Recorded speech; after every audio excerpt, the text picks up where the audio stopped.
pa khát baby là lung kéo dài tha niệm khát baby là bắt tao đình kỳ xa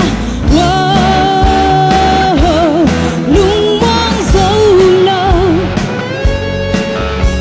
kim khát tê là thum mà lâu in khang tao kim khát tê là thum mà nó bin gen thế kim khát tê là tốt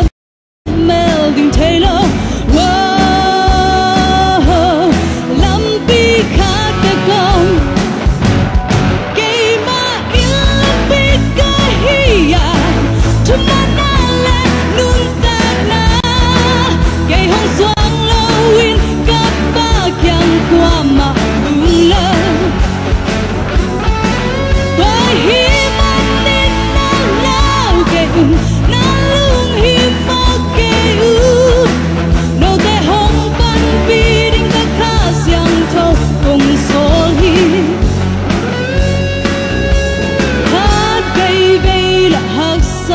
thoa ra khát baby là noa min da min diang khát baby là tàu pa mang như bơ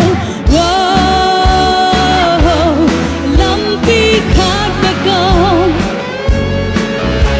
kim khát tên cả xiang thâu kỳ uk sa kim khát tên cả xiang thâu để cái dè kim khát tên cả xiang thâu mel chỉ thuê lơ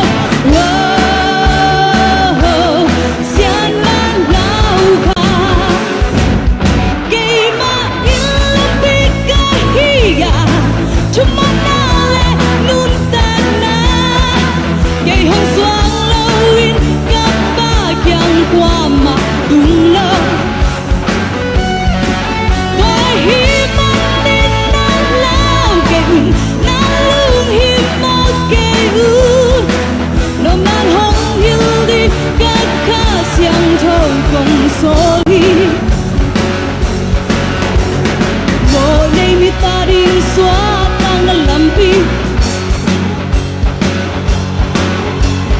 đừng kim mi ta đi làm mệt na công pi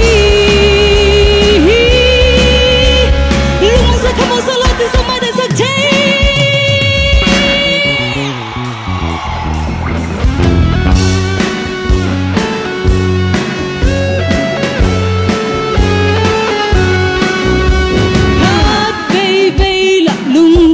mình thi ba khát baby là lung kéo dài tha niệm kim khát tê là thum mà lâu in khang tao kim